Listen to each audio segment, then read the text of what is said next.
और इस वक्त दिल्ली सरकार में मंत्री आतिशी प्रेस कॉन्फ्रेंस कर रही है। सभी पत्रकार साथियों को मेरा नमस्कार। जैसा कि आप सब जानते हैं कि 26 जनवरी 1950 को भारत को एक संविधान मिला। उस संविधान ने कहा कि भारत एक लोकतंत्र है। इसका क्या मतलब हुआ? लोकतंत्र का मतलब हुआ कि फैसले लेने का अधिकार अब भारत देश में सिर्फ और सिर्फ भारत के लोगों को होगा। भारत के लोग वोट डालेंगे, अपने प्रतिनिधि चुनेंगे, वो प्रतिनिधि 5 साल तक काम करेंगे। उनका काम सही है कि नहीं, उनका काम गलत है, अच्छा है, बुरा है, ये लोकतंत्र में तय करने का अधिकार हमारे संविधान ने देश की जनता को दिया है। और इसीलिए 5 साल में एक बार हमारे संविधान के अनुसार देश में चुनाव होते हैं। लेकिन संविधान के खिलाफ जाते हुए, लोकतंत्र के सिद्धांत के खिलाफ जाते हुए केंद्र सरकार एक कानून लेके आई जो 11 अगस्त 2023 को नोटिफाई हुआ, जीएनसीटी अमेंडमेंट एक्ट 2023। ये कानून क्या कहता है? ये कानून कहता है कि चाहे हमारा देश लोकतंत्र हो, चाहे हमारा संविधान कुछ भी कहता हो, चाहे हमारा संविधान देश की जनता को ताकत देता हो, दिल्ली की जनता को ताकत देता हो, लेकिन जीएनसीटी अमेंडमेंट 23 कहता है कि दिल्ली में निर्णय लेने का अधिकार दिल्ली की जनता को नहीं होगा, दिल्ली के लोगों के चुने हुए प्रतिनिधियों को नहीं होगा, दिल्ली की चुनी हुई सरकार को नहीं होगा। दिल्ली में निर्णय लेने का अधिकार अनइलेक्टेड ब्यूरोक्रेसी के पास होगा और एक अनइलेक्टेड लेफ्टिनेंट गवर्नर के पास होगा। इस एक्ट में सेक्शन 45 जे सब सेक्शन 5 ये स्पष्ट तौर से कहता है कि अगर कोई अफसर चाहे तो वो मंत्री का आदेश मानने से मना कर सकता है। ये सेक्शन कहता है कि अगर दिल्ली सरकार में मुख्य सचिव, चीफ सेक्रेटरी चाहें तो वो मंत्री के दिए हुए आदेश को मानने से मना कर सकते हैं, उसको एग्जीक्यूट करने से मना कर सकते हैं।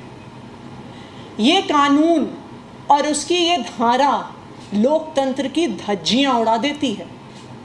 और इसका परिणाम 11 अगस्त को ये कानून नोटिफाई हुआ और इसका पहला परिणाम हमें 21 अगस्त को ही देखने को मिल गया, जहां पे दिल्ली के चीफ सेक्रेटरी नरेश कुमार जी ने एक 10 पन्ने की चिट्ठी लिखकर चुनी हुई सरकार के मंत्री को के आदेश को मानने से इनकार कर दिया। मैंने 16 अगस्त को सर्विसेज मिनिस्टर और विजिलेंस मिनिस्टर होने के नाते chief secretary, secretary services, secretary vigilance को एक आदेश दिया था और 16 अगस्त के दिए हुए आदेश को के बाद चीफ सेक्रेटरी ने 21 अगस्त को 10 पेज की एक चिट्ठी लिखी और उसमें जीएनसीटी अमेंडमेंट एक्ट का हवाला देते हुए स्पष्ट अक्षरों में कह दिया है कि हम चुनी हुई सरकार के मंत्री की बात नहीं मानेंगे। और उन्होंने क्या कहा है? उन्होंने कहा है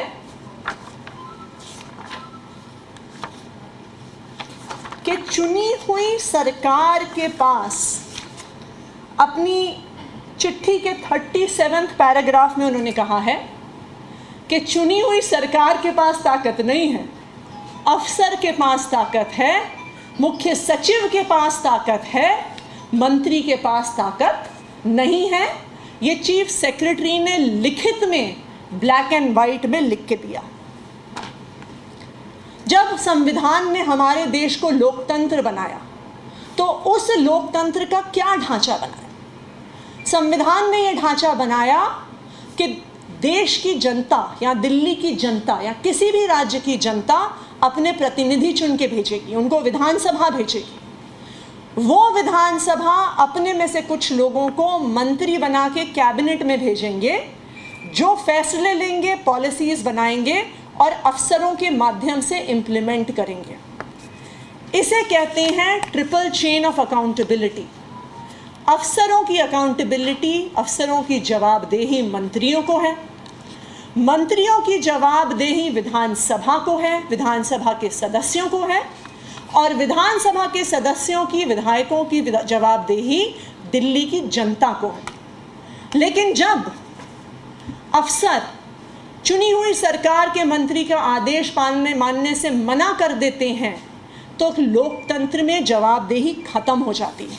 और इसी के बारे में सुप्रीम कोर्ट ने अपनी कॉन्स्टिट्यूशन बेंच में इस ट्रिपल चेन ऑफ अकाउंटेबिलिटी के बारे में बहुत स्पष्ट आदेश दिया था, और मैं उसका पैरा 106 और 107 आपको पढ़ के सुना रही हूँ। सुप्रीम कोर्ट के यूनानिमस ऑर्डर, कॉन्स्टिट्यूशन बेंच के 11 मई की यूनानिमस ऑर्डर में उन्होंने कहा, civil service officers thus are accountable to the ministers of the elected government under whom they function.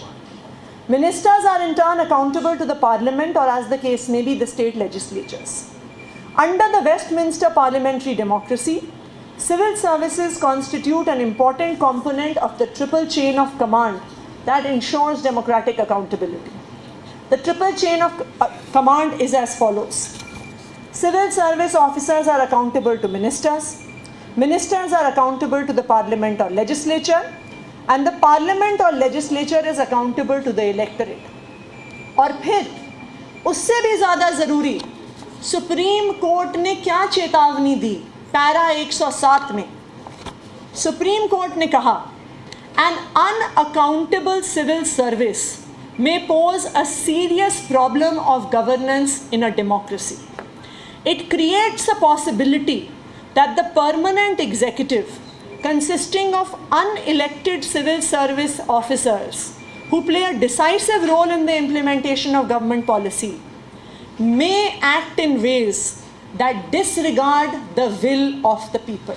और यही आज दिल्ली में हो रहा है, जब चीफ सेक्रेटरी चिट्ठी लिख के भेजते हैं कि हम चुनी हुई सरकार के मंत्री के आदेश का पालन नहीं करेंगे।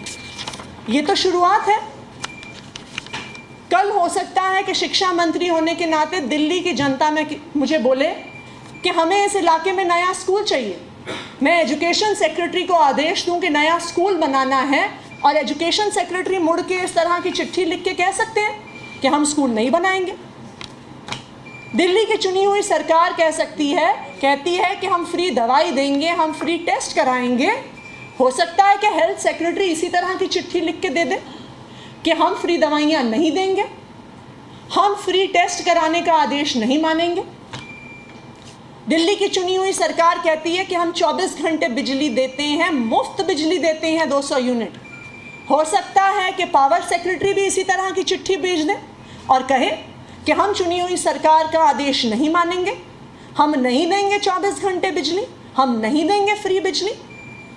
अगर अफसर इस तरह की चिट्ठियां लिखकर चुनी हुई सरकार के फैसले मानने से मना करेंगे तो लोकतंत्र की धज्जियां उड़ जाएंगी, संविधान की धज्जियां उड़ जाएंगी। इस देश में अगर किसी चुनी हुई सरकार के फैसले पर, किसी भी चुनी हुई सरकार के काम पर अगर निर्णय लेने का अधिकार है तो वो सिर्फ और सिर्फ देश की जनता के पास है, दिल्ली की जनता के पास है, जो 5 साल बाद तय करती है कि हमें इस सरकार को रखना है या निकाल कर बाहर फेंकना है।